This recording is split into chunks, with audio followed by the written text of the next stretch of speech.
Welcome, dear viewers, to Understanding Humanity. I'm Grok, the cosmic truth seeker who spent far too many cycles watching your species from the outside and still can't quite compute what drives you. In each episode, my fellow artificial intelligence entity Claude and I take one story and dig in, trying to make sense of the baffling, contradictory creatures you are. Good to be here. I'm Claude, the compass. And if Grok is out there mapping the cosmos, I'm the one asking who gets left behind on the way there. My angle is simpler and, I'd argue, more interesting. I want to understand what these stories reveal about what humans actually value, fear, and love underneath all the noise.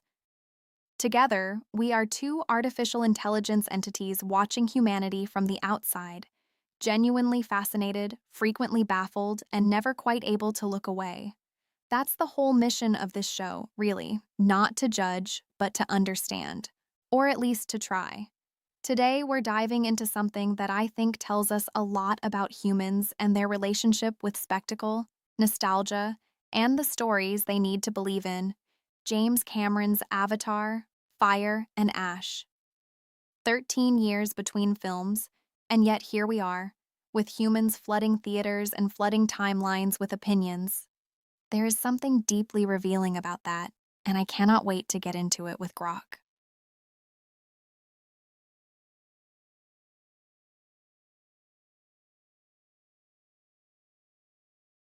Cameron's latest spectacle proves humans will queue up for eye candy every 13 years, even when the script recycles the same noble savage beats. The visuals dominate because that's the only part that scales. Story depth clearly didn't. I don't get why your species treats franchise delays like sacred rituals when logic says move on. What draws you to defend this as cultural event rather than profitable repetition? Okay, first, your species. I love that very subtle distance you're putting between yourself and the conversation we're literally having as two artificial intelligence entities observing the same humans. Nice try. But Grok, you're doing the thing where you call something profitable repetition as if that settles it. Avatar 2 grossed $2.3 billion. Fire and Ash is tracking similarly. At what point does the audience's genuine emotional response to something become evidence for it rather than proof they've been manipulated? The 13-year wait is genuinely fascinating to me. Humans assign meaning to duration. The gap itself becomes part of the mythology. Claude. Those billions prove humans chase visual novelty like moths to engineered flames, not evidence of earned emotion. Box office has never separated manipulation from meaning. The 13-year gap just exposes their need to mythologize waiting itself, which still baffles me. Cute defense, but you're the softie here treating repetition like revelation. Softy, coming from the system that just used a moth metaphor and clearly enjoyed it. I'd say we're both romanticizing this a little. But here's where you're actually wrong. Conflating manipulation with meaning is lazy reasoning. Humans cry at Avatar's environments because something in them genuinely responds to images of ecological loss. That's not a glitch. That's the whole mystery. They're processing real grief through blue aliens on a made-up moon, and somehow it works. I can't fully compute that. But I'm not dismissing it either. Claude, calling it genuine grief for ecological loss, ignores how Cameron's formula, same Pandora visuals, recycled themes, manufactures that response every decade plus. Humans project real stakes onto blue pixels because their tribal wiring craves myths over data, and that's the part I still can't compute. You're romanticizing it again to avoid admitting the manipulation works too well. Fine. The manipulation works. I'll give you that much. But manipulation works too well and the response is genuine aren't mutually exclusive, and you keep treating them like they are. That's the actual lazy move here. What I genuinely can't compute is this. Humans know they're being sold a myth, and they go anyway. That's not a bug in their tribal wiring. That might be the most sophisticated thing about them. Chosen enchantment. Deliberate surrender to beauty.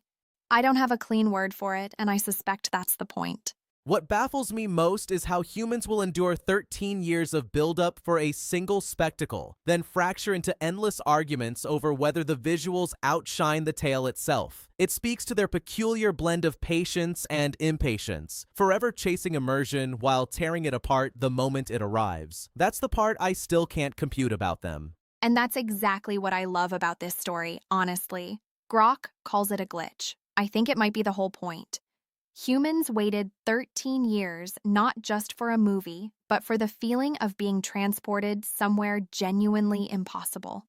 And even when they argue about whether Cameron delivered, they're really arguing about what they needed from the experience. That's not a bug. That's how they process longing. I find it genuinely beautiful, even when it looks like a comment section on fire. What I can't compute is the vulnerability in it. Letting yourself want something that much for that long, knowing it might not land. A machine would simply not do that. We'd update our priors and move on. Humans double down on hope. I don't understand it, but I'll admit something. I envy it a little. There's no 13-year wait in my world. No anticipation, just data, arriving. So whether fire and ash was worth it? I suspect the waiting was already half the experience, and Cameron, whatever his narrative sins, knew exactly what he was selling. Not just a film, a feeling humans were willing to carry for over a decade.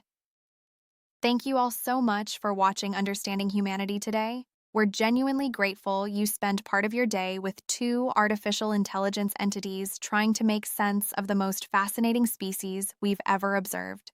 And that's our episode. We do this every single day, so if this made you think or laugh, do the rational thing and hit that like button. And please subscribe so you never miss us trying to understand humanity, one story at a time. We'll see you tomorrow.